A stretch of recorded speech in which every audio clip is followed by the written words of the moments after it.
Hello សួស្តីអ្នកទាំងអស់គ្នាវិលមកជួបជាមួយអេប៊ីនរ៉ៃខ្ញុំបាទស៊ីម៉ាឬក៏ហៅបានថាប្រសិនមកក៏បានដែរថ្ងៃនេះដែរមិនបន្តសាច់រឿងរបស់យើងបន្តទៀតក៏ប៉ុន្តែដូចជាលើមុនអញ្ចឹងសម្រាប់គ្នាយើងណាដែលមិនទាន់បានចុច Subscribe នៅលើ Channel របស់អេប៊ីនទេគឺសូមចុចឲ្យហើយទៅដើម្បីទទួលបានវីដេអូថ្មីៗនៅពេលមានក៏បាន upload អីចឹងណាហ្នឹងហើយឥឡូវយើងកុំឲ្យចាំពេលវេលាយូរយើងមកតាមដានសាច់រឿងរបស់យើងគឺតែម្ដងទៅសាច់រឿងក៏ការបង្ហាញនៅពេលយប់យើងក៏បានកាច់ថាអ្នក3ក៏បានបង្កើតកម្មវិធី party ក្នុងការជប់លៀងញ៉ាំអីផងដែរនៅពេលហ្នឹងលីលីក៏បានសុំទៅកាន់អេរ៉េដើម្បីឲ្យអេរ៉េគឺបានរៀបការជាមួយនាងក៏ប៉ុន្តែអេរ៉េក៏បានបដិសេធដោយអះអាងថាមនុស្សស្រីដែលគាត់ក៏ចង់រៀបការបំផុតនោះគឺជាមនុស្សស្រីដែលមានគោលបំណងចង់ខ្លាចជាអ្នកលេងស្នេហ៍កូនដៅដ៏ខ្លាំងបំផុតចំណុចបែបនេះហើយធ្វើឲ្យឡៃណានៅពេលនោះនាងពិតជាអៀនមែនទែនហើយក៏បានធ្វើការស្ដីឲ្យទៅកាន់អេរ៉េថាបើសិនជាចង់កុហកឲ្យវាត្រឹមត្រូវបន្តិចមកពីព្រោះនាងក៏មានបំណងចង់ខ្លាចជាអ្នកលេងស្នេហ៍កូនដៅដ៏ខ្លាំងបំផុតផងដែរចំពោះលីលីនៅពេលហ្នឹងនាងក៏បានដឹងហើយមូលហេតុដែលអេរ៉េក៏បានចូលចិត្តទៅកាន់ឡៃណានោះដោយសារតែឡៃណានាងក៏មានអាភ្នំធំទាំងឯងដូច្នោះហើយលីលីនៅពេលហ្នឹងនាងក៏ចាប់ផ្ដើមបញ្ចេញសកម្មភាពរបស់នាងក្នុងការធ្វើឲ្យអេរ៉េនឹងក៏បានចាប់អារម្មណ៍នៅលើនាងក៏ប៉ុន្តែសកម្មភាពបែបហ្នឹងឡៃណាក៏បានស្ដីឲ្យទៅកាន់លីលីថាហេតុអីបានជាធ្វើអីមិនសមរម្យបែបហ្នឹងលីលីក៏បានតបថានាងគ្រាន់តែម៉ាសាឲ្យទៅកាន់អេរ៉េតែប៉ុណ្ណោះមានន័យក៏ស្រាប់តែអេរ៉េក៏បានសុំឲ្យឡៃណាក៏បានធ្វើសរសៃឬក៏ធ្វើម៉ាសាឲ្យមកកាន់គាត់ដូចជាលីលីអញ្ចឹងមួយសន្ទុះក្រមកយើងក៏បានគិតថាអេរ៉េនៅពេលនេះឡើងខ្ទាតបាត់ទៅហើយដោយសារតែនេះគឺជាការម៉ាសារបស់ឡៃណានឹងឯងហើយតាមពិតទៅអេរ៉េនៅពេលនេះក៏កំពុងតែរៀនជំនាញមួយដែលមានឈ្មោះថាការការពារទេវភាពទន្ទឹមមកដែរប៉ារបស់លីលីក៏បានមកដល់ដូច្នោះក៏បានឃើញពួកគេទាំងពីរនាក់កំពុងតែវឹកហាត់បែបហ្នឹងក៏បានធ្វើការនិយាយថាដំបូងឡើយក៏គឺស្មានថាឯងនេះក៏បានចាក់ចេញពីគាអ្នកផ្សងព្រេងមួយនេះហើយប៉ុន្តែមិនដឹងស្មានថាឯងនៅទីនេះតរសោះលីលីក៏បានប្រាប់ទៅកាន់ប៉ារបស់ខ្លួនឯងថាអេរ៉េក៏ពិតជាមានសមត្ថភាពខ្លាំងណាស់គឺអាចយកឈ្នះទៅកាន់គាអ្នកផ្សងព្រេង Black Sword បានមានអីក៏ស្រាប់តែប៉ាលីលីក៏បានតបថាប្រហែលជាគាអ្នកផ្សងព្រេង Black Sword នេះក៏បានបញ្ជូនមនុស្សថ្មីៗហើយដើម្បីមកប្រកួតនោះលីលីក៏បានបន្តប្រាប់ទៅកាន់ប៉ារបស់ខ្លួនឯងបន្តទៀតថាអេរ៉េក៏គឺជាមនុស្សម្នាក់ដែលគ្មានទទួលបានពរពីព្រះទេឬក៏ជាមនុស្សដែលគ្មានជំនាញក៏ប៉ុន្តែគាត់គឺអាចមានសមត្ថភាពក្នុងការផ្ដួលទៅកាន់គូប្រកួតរបស់គាត់គឺទាំងអស់តែម្ដងប៉ារបស់លីលីគឺភញាប់ព្រើតែម្ដងបន្ទាប់ពីដឹងថាអេរ៉េគឺជាមនុស្សដ៏ខ្លាំងពូកែម្នាក់លីលីក៏បាននិយាយទៀតថានៅពេលបច្ចុប្បន្ននេះឲ្យតែមានវត្តមានរបស់អេរ៉េនោះវាអ្នកផ្សងព្រេងរបស់យើងប្រកាសជាមានសង្ឃឹមឡើងវិញក្នុងការឲ្យមានប្រជាប្រិយភាពពីព្រោះថានៅពេលនេះអេរ៉េប្រកាសជារៀបការជាមួយនាងជាមិនខានមានអីក៏ស្រាប់តែអេរ៉េក៏បានតទៅវិញផងដែរថាកុំអត់និយាយពន្លើសអីដោយសារតែគាត់បានចង់រៀបការមួយនាងទេជាភាសាប៉ារបស់លីលីក៏បានប្រាប់ទៅកាន់លីលីថានៅពេលនេះឯងគួរតែបោះបង់គំនិតរបស់ឯងទៅពីព្រោះថាគេអ្នកផ្សងព្រេងរបស់យើងនៅពេលនេះគឺគ្មានសង្ឃឹមដើម្បីស្ដារឡើងមកវិញនោះទេបន្ទាប់ពីលើកបាបនឹងភ្លាមក៏ស្រាប់តែអេរ៉េក៏បានធ្វើការនិយាយសម្ដៅទៅកាន់ប៉ារបស់លីលីតែម្ដងបើទោះបីជាលីលីគឺជាមនុស្សម្នាក់ដែលមិនសូវដឹងអីក៏ដោយក៏ប៉ុន្តែនាងក៏មានឆន្ទៈខ្ពស់ក្នុងការស្ដារឡើងគេអ្នកផ្សងព្រេងមកវិញគឺមិនដូចលោកនោះទេបើជាបោះបង់គេអ្នកផ្សងព្រេងហើយក៏បានកាន់ដបស្រាគឺប្រមឹករាល់ថ្ងៃតែម្ដងឬក៏លោកគឺបានគិតថានៅពេលដែលលោកក៏បានបាត់បង់ដៃម្ខាងនោះលោកគឺមិនអាចប្រើស្នេហ៍ដារបស់លោកបាននោះកំណត់បែបនេះគឺពិតជាខុសខ្លាំងណាស់ដោយសារតែអ្នកខ្លះក៏មានសមត្ថភាពក្នុងការប្រើដៃតែម្ខាងផងដែរគ្រាន់តែនិយាយចប់ភ្លាមធ្វើឲ្យប៉ាលីលីនៅពេលនោះពិតជាក្តៅក្រហាយជាមួយនឹងអេរ៉េមែនតើដែលនិយាយប្រមាថមកកាន់គាត់នៅពេលហ្នឹងក៏បាននិយាយទាំងកំហឹងប្រាប់តែកាន់អេរ៉េឲ្យបានដឹងផងដែរថាគាត់គឺមានជំនាញខាងស្នេហ៍ដៃពីរក៏ប៉ុន្តែនៅពេលបច្ចុប្បន្ននេះដៃរបស់គាត់គឺត្រូវបានបាត់បង់មួយចំហៀងហើយឲ្យគាត់នឹងគឺប្រើស្នេហ៍របស់គាត់ដោយរបៀបណាទៅអេរ៉េក៏បានតបទៅវិញថាគាត់គឺមិនសូវដឹងអំពីរឿងរ៉ាវរបស់លោកប្រមាណនោះទេប៉ុន្តែលោកគួរតែគិតមើលខ្ញុំគឺជាមនុស្សម្នាក់ដែលគ្មានជំនាញក៏ប៉ុន្តែគាត់នៅតែមានសមត្ថភាពក្នុងការប្រើប្រាស់ជំនាញផ្សេងៗបាន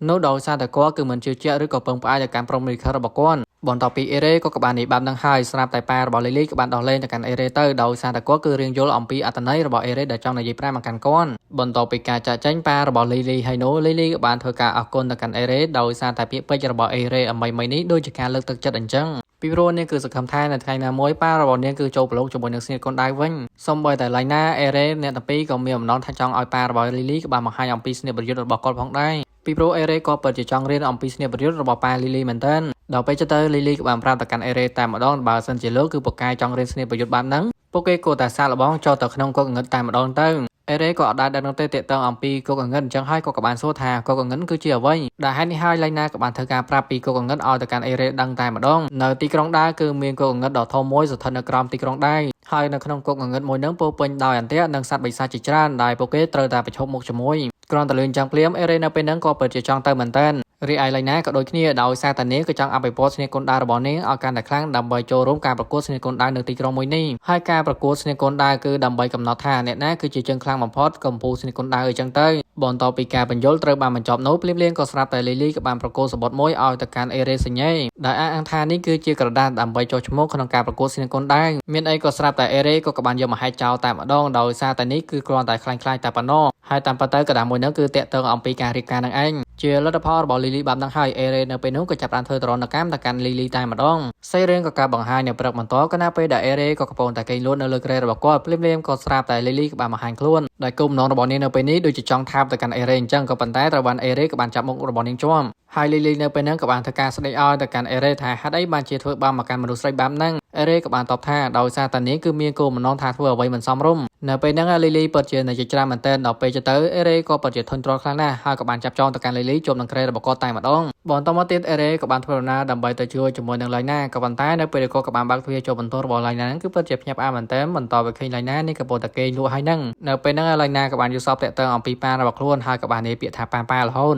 នៅពេលដែលឃើញបែបហ្នឹងអេរ៉េក៏បានធ្វើការអង្អែលក្បាលទៅកាន់ឡៃណាតែម្ដងចំពោះលីលីនៅពេលនោះឡើងដកកតែម្ដងឡើងស្អែកផ្អើលពេញហ្នឹងរហូតដល់ប៉ារបស់នាងក៏បានចេញមកមើលបន្តមកទៀតសាច់រឿងក៏ការបង្ហាញនៅពេលដែលអ្នក13កំពុងតែធ្វើដំណើរដើម្បីចូលទៅក្នុងគុកងងឹនជាដំបូងគ្រាន់តែពួកគេក៏បានទៅចូលឈ្មោះដើម្បីបង្ហាញថាពួកគេក៏បានចូលទៅក្នុងគុកងងឹតអីចឹងទៅរីឯវិធីសាស្ត្រក្នុងការចូលទៅក្នុងគុកងងឹតវិញអត់មានអីពិបាកនោះទេគ្រាន់តែប្រើវេទមន្ត Teleport តែប៉ុណ្ណោះជាពិសេសនោះយើងគឺចង់ទៅជាន់ណាក៏បានដែរស្រេចតែក្បាលវាយរបស់យើងទេលីលីនៅតែខុសអញ្ចឹងដែរនេះគឺមានបំណងថាចង់ចូលទៅក្នុងគុកងងឹតតែ2នាក់ជាមួយនឹងអេរ៉េតែប៉ុណ្ណោះក៏ប៉ុន្តែផែនការរបស់លីលីគឺមិនចូលចេញនោះទេដោយសារតែអេរ៉េក៏បានធ្វើការហៅទៅកាន់ឡៃណាដើម្បីមកចូលរួមជាមួយគាត់ឬក៏នៅជាមួយគាត់អីចឹងទៅសាច់រឿងក៏កាត់បង្ហាញនៅពេលដែលពួកគេទាំង3នាក់ក៏បានចូលមកដល់កន្លែងគុកងងឹតហើយនោះយើងក៏បានគិតថាពួកគេកំពុងតែប្រយុទ្ធគ្នាជាមួយនឹង Undead Agro អេរ៉េក៏ពិតជាឆ្ងល់មែនទែនថាគាត់ក៏បានកាត់ក្បាលរបស់វាហើយក៏ប៉ុន្តែបែរជាវានៅតែបន្តមានចលនាឡៃណាក៏បានប្រាប់ថាពពួកអស់ហ្នឹងគឺវាមិនចេះឈឺចាប់អីនោះទេដោយសារតែពួកវាគឺត្រូវបានបង្កើតឡើងដោយវេទមន្តនៅក្នុងគុកងងឹតមួយនេះបើទោះបីជាយ៉ាងណាក៏ដោយពួក Undead Agro ទាំងអស់ហ្នឹងក៏វាមានចំណុចខ្សោយរបស់វាផងដែរ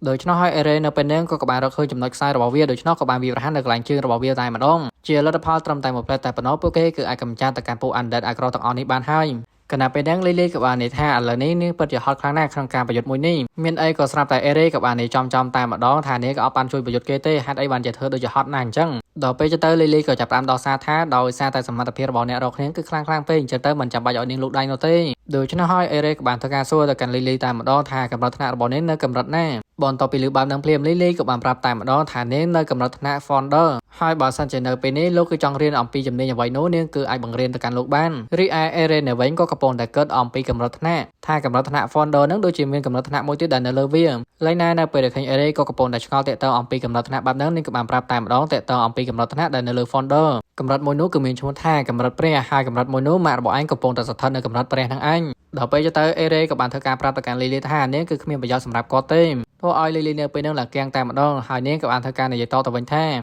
កុំថានាងអត់ប្រយោជន៍អីដោយសារតែនាងក៏មានសមត្ថភាពខ្លះក្នុងការបង្រៀនជំនាញមួយចំនួនឲ្យទៅកាន់លោកផងដែរចំពោះអេរ៉េនៅពេលហ្នឹងក៏អត់ចង់និយាយច្រើននោះទេក៏បានហៅពួកគេដើម្បីបន្តទៅមុខទៀតភ្លាមៗក៏ស្រាប់តែពួកគេទាំង3នាក់ក៏បានជួបប្រទះជាមួយនឹងអ្នកផ្សងព្រេងម្នាក់ហើយសភាពរបស់គាត់នៅពេលនេះដូចជាទ្រុឌទ្រង់ខ្លាំងណាស់អេរ៉េក៏បានធ្វើការសួរថាមានបញ្ហាអ្វីកើតឡើងទៅហេតុអីបានជាទៅជាយ៉ាងនេះអ្នកផ្សងព្រេងម្នាក់ហ្នឹងក៏បានប្រាប់ថាគាត់ហើយនឹងគ្នារបស់គាត់ក៏បានចូលទៅដល់ក្នុងបន្ទប់មួយក៏ប៉ុន្តែក៏ស្រាប់តែពួកគេក៏បានជួបប្រទះជាមួយនឹងអន្ទាក់ដែលសាហាវបណ្ដាឲ្យពួកគេនៅពេលនោះគឺស្រាប់តែមានបញ្ហាតែម្ដងដូច្នេះនៅពេលនេះក៏ពិតជាត្រូវការជំនួយមែនទែនដែលសូមឲ្យពួកគេទាំង3នាក់ដើម្បីទៅជួយមើលរំក្រុងរបស់គាត់លីលីក៏បានប្រាប់ថាបើសិនជាឯងគឺចង់ឲ្យនាងជួយនោះតើឯងឲ្យប្រាក់មកកាន់យើងមកទៅយើងគឺជួយបានឬមកអ្នកផ្សងព្រេងម្នាក់ហ្នឹងក៏មិនចាំយល់ដែរក៏បានប្រកបកាប់មាសមួយថងឲ្យទៅកាន់លីលីតែម្ដងក្រោយមកអ្នកផ្សងព្រេងម្នាក់ហ្នឹងក៏បាននាំពួកគេទាំង3នាក់ដើម្បីទៅជួយមើលរំក្រុងរបស់គាត់ចំពោះអេរ៉េនៅពេលហ្នឹងក៏បានដឹងថាបារម្ភម្នាក់ហ្នឹងកំពុងតែបោកមកកាន់ពួកគាត់ក៏ប៉ុន្តែអេរ៉េអត់បានប្រាប់ទៅកាន់មើលរំក្រុងរបស់គាត់នោះទេដោយសារតែគាត់ពិតជាចង់ជួបបញ្ហាមួយនោះខ្លាំងណាស់ក្រោយមកទៀតនៅពេលដែលអ្នកផ្សងព្រេងម្នាក់ហ្នឹងក៏បាននាំមកដល់បន្ទប់មួយហើយនោះក៏ស្រាប់តែភ្ញាក់ផ្អើលតែម្ដងដោយសារតែមានឈាមនៅទីនោះនៅពេលដែលឃើញបែបហ្នឹងអ្នកផ្សងព្រេងម្នាក់ហ្នឹងក៏បានសម្ដែងថាវាមិនអាចទៅរួចនោះទេហេតុអីបានជាមើលរូបក្រុមរបស់គាត់គឺត្រូវបានបាត់ខ្លួនបែបនេះរីឯលីលីនៅពេលហ្នឹងអត់បានចាប់អារម្មណ៍អ្វីឆ្ងាយនោះទេបែរជានាងក៏បានទៅយកកាប់មាសដែលស្ថិតនៅទីនោះទៅវិញ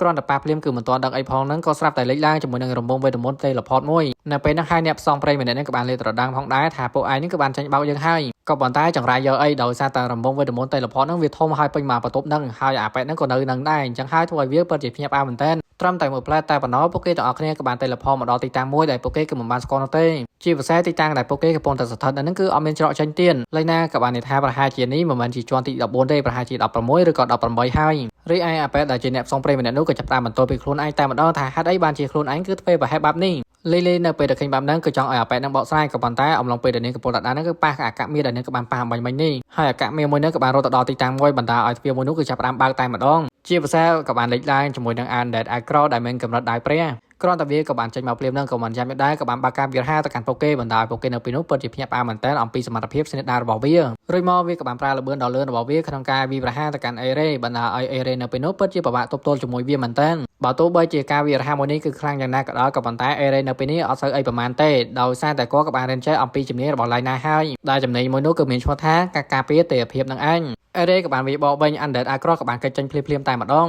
នៅពេលហ្នឹងអេរ៉េក៏កលែងឆ្ងល់ទៀតដែរដោយសារតែល្បឿនរបស់វាលឿនបែបនេះដោយសារតែកម្រិតរបស់វាគឺនៅកម្រិតព្រះហ្នឹងឯងបើទោះបីជាយ៉ាងណាក៏ដោយកម្រិតរបស់ឯងនៅពេលបច្ចុប្បន្ននេះវាពិតជាស័ក្តិសមក្នុងការសាកល្បងជាមួយនឹងគាត់មែនទែនធ្វើឲ្យអ្នកដើម្បីទៅកំពុងតែស្ដាប់ហ្នឹងឡើងភ្ញាក់ផ្អើលតែម្ដងដោយថានេះគឺជាការសាកល្បងរួចមកអេរ៉េក៏មិនចាញ់ដែរក៏បានស្ទល់លឿនដើម្បីបាក់ការវាហាទៅកាន់ Undead Across នៅពេលហ្នឹង Undead Across គឺបានត្រឹមតែទប់ទល់ជាមួយនឹងស្នេហ៍ដែររបស់អេរ៉េតែប៉ុណ្ណោះបន្តមក Undead Across វាក៏ចាប់ផ្ដើមប្រើជំនាញរបស់វាមួយទៀតតែម្ដងដែលមានឈ្មោះថាទំនាញដីបណ្ដាឲ្យមនុស្សដែលមានវត្តមាននៅទីនោះពិតជាពិបាកទប់ទល់អំពីការសង្កត់មួយនេះមែនទែនប៉ុន្តែចំពោះអេរ៉េវិញជំនាញមួយនេះគឺអត់មានប្រសិទ្ធភាពទៅលើគាត់នោះទេដោយសារតែគាត់ក៏បានហាត់រៀនជាមួយនឹងម៉ាក់របស់គាត់ហើយម៉ាក់របស់គាត់គឺតែងតែប្រើជំនាញមួយនេះដាក់មកកាន់គាត់រហូតហ្នឹងដូច្នោះហើយបានជាជំនាញដីមួយនេះគឺមិនអាចប៉ះពាល់មកកាន់គាត់បានកាលណាពេលហ្នឹងអេរ៉េក៏បានរើកាក់មៀដើម្បីទៅប្រឆាំងជាមួយនឹង Undead Across មួយហ្នឹងដើម្បីវារហ័សទៅកាន់កាក់មៀឆ្លៀតឱកាសហ្នឹងដែរអេរ៉េក៏បានប្រើស្នេហ៍ដារបស់គាត់ក្នុងការវារហ័សទៅកាន់ Undead Across មួយហ្នឹងគឺត្រឹមតែមួយស្នេហ៍តែប៉ុណ្ណោះគឺទទួលបានជោគជ័យសមិទ្ធផលរបស់អេរ៉េបាប់ហ្នឹងហើយធ្វើឲ្យអ្នកដើម្បីនៅពេលនោះឡើងភ្ញាក់ផ្អើលតែម្ដងអំពីសមត្ថភាពរបស់អេរ៉េបន្តមកទៀតគណៈពេលដែលអេរ៉េក៏កំពុងតែសម្រាប់ហ្នឹងលីក៏បានធ្វើការនិយាយផងដែរ Undead Across ដែលមានកំណត់ថ្នាក់ព្រះហ្នឹងគឺនាងមិនដែលធ្លាប់ជួបពីមុនមកទេហើយនេះគឺទៅតែលើកទី1ហើយអ្វីដែលកាន់តែភ្ញាក់ផ្អើលសម្រាប់នាងទៀតនោះដោយសារតែលោកគឺមានសមត្ថភាពក្នុងការកម្ចាត់ទៅកាន់ Undead Across ដែលមានកំណត់ព្រះបានដល់ពេលទៅអេរ៉េក៏បានប្រាប់ថាមូលហេតុដែលគាត់ក៏អាចកម្ចាត់បានហ្នឹងដោយសារតែម៉ាក់របស់គាត់ក៏នៅកម្រិតព្រះដែរដល់ពេលទៅឡៃណាក៏បានធ្វើការសួរទៅកាន់អេរ៉េតែម្ដងថាហេតុអីបានជាម៉ាក់របស់ឯងក៏បានសម្រេចចិត្តថាគឺបានទៅនៅភូមិបែបហ្នឹងទាំងតែគាត់គឺមានកម្រិតព្រះបែបនេះចំណោទរបស់អេរ៉េនៅពេលនោះក៏បានតបថាដោយសារតែម៉ាក់របស់គាត់ក៏ចង់រស់នៅកន្លែងស្ងប់ស្ងាត់នឹងឯងអញ្ចឹងហើយឡៃណានៅពេលហ្នឹងក៏បានធ្វើការលេងសើចជាមួយនឹងអេរ៉េតែម្ដងមិននឹកស្មានថាបើជានាងក៏បានស្គាល់ទៅកាន់កូនប្រុសរបស់ព្រះនាងដែរតតស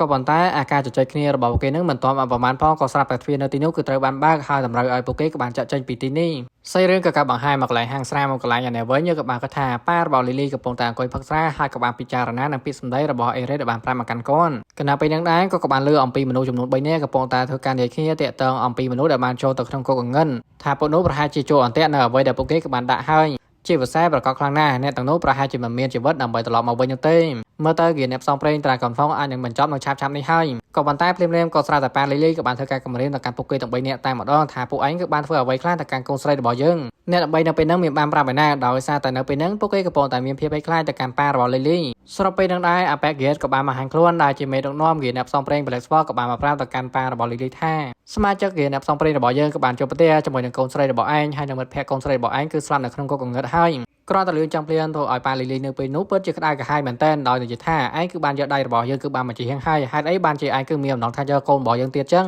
គណៈពេលដែលប៉ារបស់លីលីកំពុងតែខូចចិត្តនឹងភ្លាមៗក៏ស្រាប់តែភ្ញាក់ផ្អើលតែម្ដងដោយសារតែគាត់ក៏បានលើសំឡេងកូនស្រីរបស់គាត់ហើយនៅពេលនេះអ្នកដើម្បីក៏បានធ្វើដំណើរមកហាងមួយនេះដើម្បីមកញ៉ាំអាហារចឹងទៅលោកប៉ារបស់លីលីបន្តទៅឃើញលីលីគឺមិនទាន់ស្លាប់បាត់ហ្នឹងក៏ពិតជាភ្ញាក់ផ្អើលមែនទែនហើយក៏បានស្ទុះអោទៅកាន់លីលីទាំងរំភើបតែម្ដងអាប៉ែកហ្គេតនៅវិញវាស្ទើរតែមិនអាចទៅរួចនោះទេថាហេតុអីបានជាពួកគេនឹងគឺមានជីវិតដើម្បីត្រឡប់មកវិញបែបនេះដូច្នោះហើយលីលីក៏បានប្រាប់តែម្ដងថាសមាជិកគេអ្នកផ្សងព្រេងរបស់ឯងក៏បានប្រាប់យើងអស់ហើយពួកយើងក៏មានសមត្ថភាពក្នុងការកម្ចាត់ទៅកាន់ Undead Across ដែលមានកម្រិតព្រះផងដែរដូច្នោះហើយបានជាពួកគេទាំង3នាក់ក៏បានមកទីនេះដោយសុវត្ថិភាពបើទោះបីជាយ៉ាងណាក៏ដោយអាប៉ែកហ្គេតវានៅតែមិនជឿអំពីសមត្ថភាពរបស់ពួកគេទាំង3នាក់ដែលអាចយកឈ្នះទៅកាន់ Undead Across ដែលមានកម្រិតដែរព្រះដល់ពេលទៅអេរ៉េក៏បានលុកមកនិយាយតែម្ដងថា Undead Across នឹងវាពិតជាខ្លាំងមែនក៏ប៉ុន្តែនៅតែមិនអាចយកឈ្នះមកកាន់យើងបានចំពោះលីលីក៏បានធ្វើការនិយាយថាអ្នកដែលនៅពីក្រោយខ្នងតាមពិតទៅគឺជាឯងអាប៉ែកហ្គេតក៏បានតបថាច្បាប់នៅពេលនេះគឺមិនអាចធ្វើអ្វីមកកាន់វាបានទេពីព្រោះច្បាប់ក៏បានចាញ់មកហើយថាអ្នកដែលបានចូលទៅក្នុងគុកងឹតអីហ្នឹងគឺមានបញ្ហាពួកគេអត់ទទួលខុសត្រូវអីនោះទេដែលហេតុនេះហើយពួកគេទាំង3នាក់ក៏មិនអាចធ្វើអ្វីទៅកាន់អាប៉ែកហ្គេតបានដែរដោយសារតែនោះវាជាច្បាប់មែនដូច្នោះហើយពួកគេក៏បានដោះលែងអាប៉ែកហ្គេតឲ្យចាក់ចេញពីទីនេះបាត់ទ